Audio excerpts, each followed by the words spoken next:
Well, obviously, extremely excited and couldn't be happier for our guys. They've worked their tails off to turn around a season like last year. They've been working hard since April. They put together 4 incredible months. We just had one bad week, and in that bad week, we had 2 OT losses. So I'm so appreciative of the committee giving our league the respect that I think our league deserves.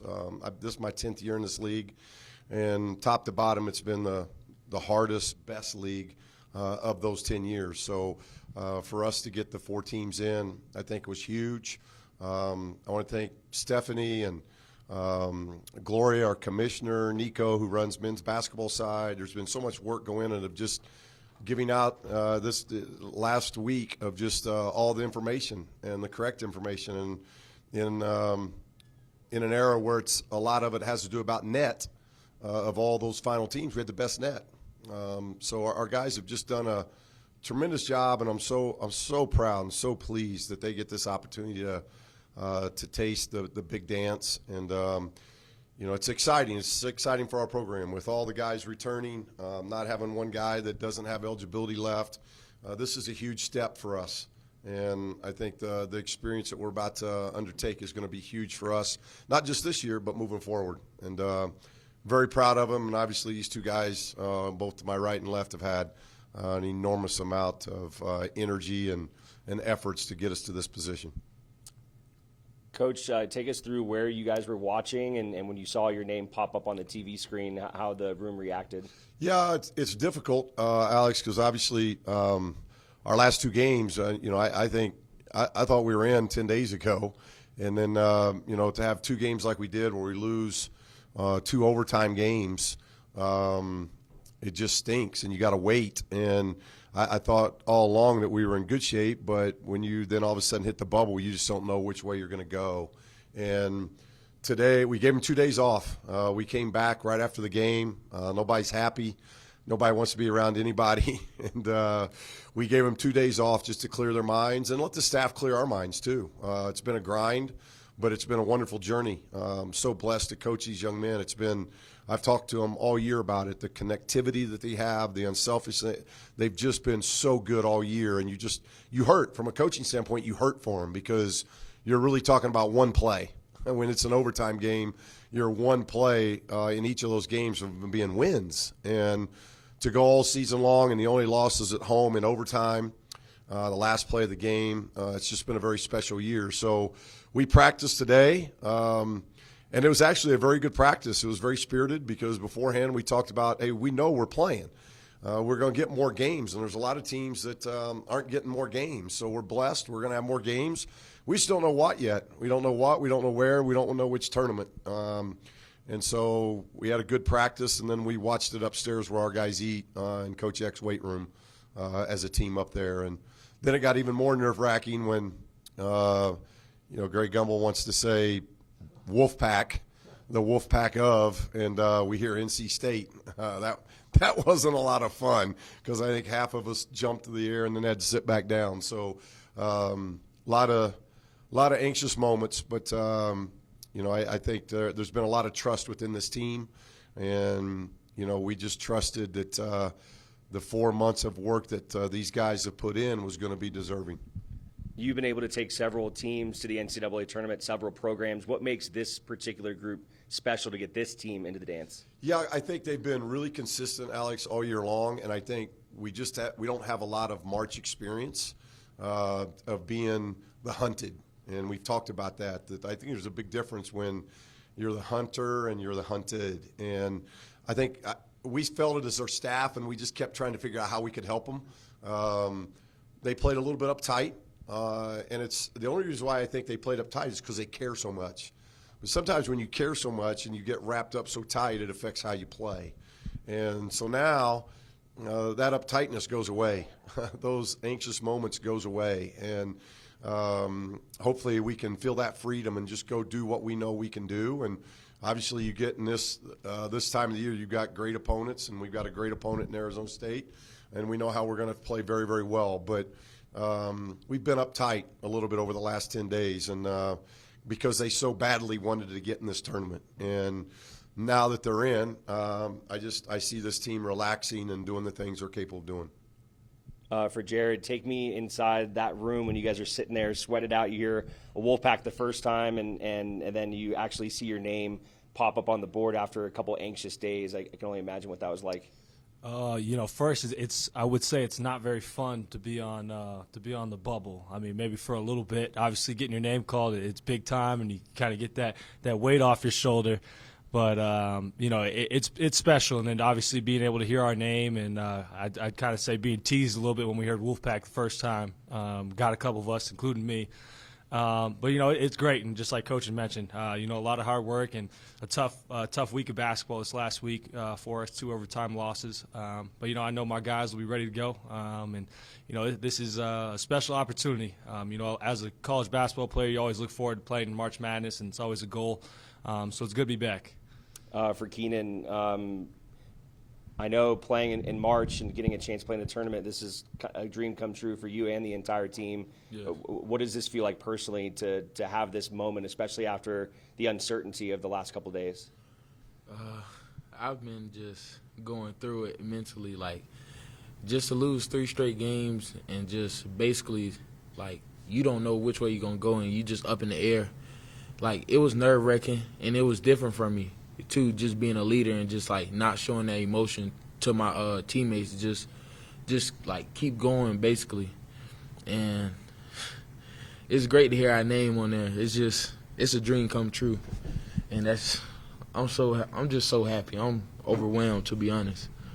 The fact that you're not only going to the tournament, but you're actually going to face off against 2 of your former teammates in Des Cambridge and Warren Washington. Could you ever have imagined you're going to go to the dance and it's going to be against 2 of the guys that you used to play with here at Nevada? No, I never imagined it, not one time. But for it to end like that, yeah, that's going to be a good story. It's going to be a great story. So, yeah. Coach, for you, just that same question, I can't imagine you would ever dream of, being in a situation where you're going to now coach against 2 guys that played here at Nevada with Des and Warren. How unique is that, and what kind of challenge does that kind of pose for you guys to have that extra element of maybe the emotion behind that? Well, both Des and Warren are very good players, and I appreciate the time they had here at Nevada. I think they worked very hard. I think we as a staff worked very hard to develop the 2 of them. And, bottom line is we were under 500 last year, and we lost 3 starters to Power 5 schools.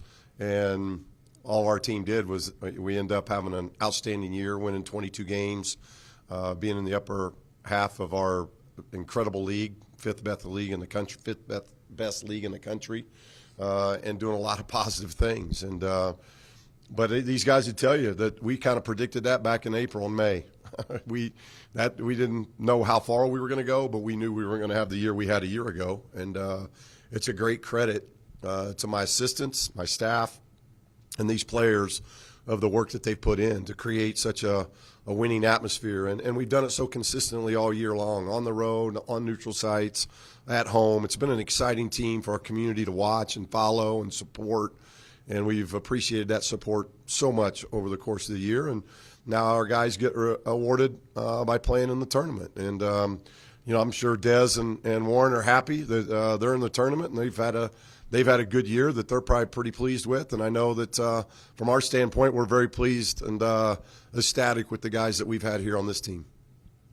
Coach, correct me if I'm wrong, but I believe you were in the first 4 back in 2018 as well. Just having that experience with your guys who have never been there before, what knowledge can you impart on them? Yeah, I hope it's better than that trip. We played one of our worst games of the season that year. And, it just happens very fast. I'm not sure what day we played. It seemed like we left right away. But, when you're in that when you're in Dayton, you're playing right away. You don't get to wait till Thursday or Friday. So, fortunately, we're Wednesday and not Tuesday, so we get a day there. But there's a lot going on. You got 3-hour time change that going back there. So anytime a school from the West has to go that way, I think it's always an issue. And we play an East Coast team.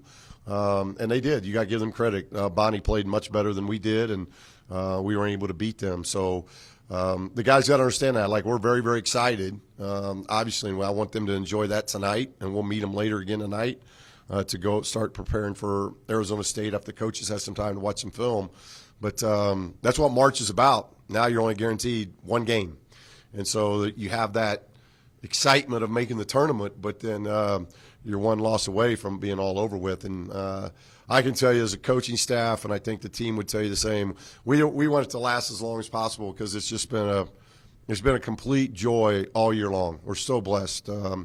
God is so good, and we've been so blessed throughout this entire season to be connected with this group of young men. And I do. It really goes back to the summer. You know, Jared joined us, I think, in June. Some other guys joined us in June and July. But from the summer months on, it's just been one good thing after another of advancing what we're trying to do in our program. And we've had adversity. We've had season-ending injuries. We've had injuries where guys have missed 3/4 of the season.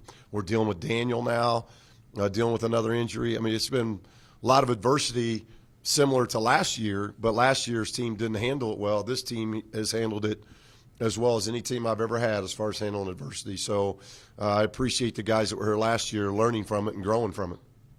I have a couple questions for Jared. We talked to Nick Davidson after the San Jose State loss, and he said if you guys got another opportunity that you'd really take advantage of it. Do you guys feel more rejuvenated given this opportunity?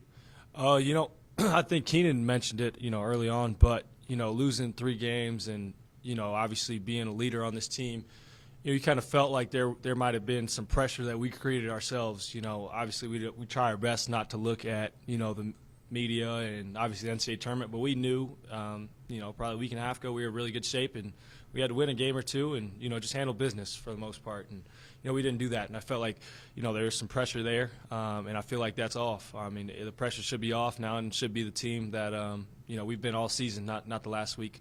So it should be a lot of fun, and looking forward to it. Nevada was the last team into the tournament. Just look at how it shaped up. You had a heck of a run with Oregon State a couple years ago to the Elite Eight, a team that I don't think a lot of people really gave a shot to. How do you feel just about kind of giving that experience to some of the guys who haven't been in a similar position? You know, it should be a great experience knowing that, you know, I've been there and, you know, I said it at the beginning of the year, but, you know, I always felt coming to Nevada, you know, obviously Coach has always done a great job at every program he's been with, but he knows what he's doing. And, you know, at Oregon State, you know, I mentioned at the beginning of the year, but, you know, I was on a team, the Elite Eight, my sophomore year, and then, you know, 3 wins a year ago. So I'd always mentioned that, or knew that coming to Nevada, I could really, really help this team leadership-wise. And, you know, having that experience, I think, will really help me. And getting back to the tournament is really, really cool. And you know, I've won games there and, you know, made a deep run. So hopefully we can keep this thing going. You have kind of a unique deal that you've played in Arizona State. I know rosters change a lot from year to year, but I guess from what you've experienced against, you know, the Devils, I mean, what kind of stands out about what you guys might see come Wednesday? You know, they're a team that pressures you. You know, I played them, I think 5 or 6 times in my 3 years at Oregon State. So they're a team that gets up into you. You know, obviously all their guards really pressure. And then, you know, Warren was at Nevada last year, but he was also at Oregon State. So, you know, I'm familiar with Warren as well. So it should be a pretty cool matchup, and you know, just got to do our best to handle their pressure because they do a good job of, you know, getting all over the ball and pressuring ball handlers. And then for you, Coach, I'm not sure how much you've had a chance to watch Oregon State, but, you know, I know you know, Bobby Hurley's been around a long time, and you guys kind of come from a similar coaching tree and that kind of stuff. I mean, what do you expect to see out of Arizona State and the way they kind of play ball? Well, he was there late in my years at UCLA, so and obviously Bobby was a very good player at Duke, so hasn't been doing it quite as long. I'm quite a bit older, but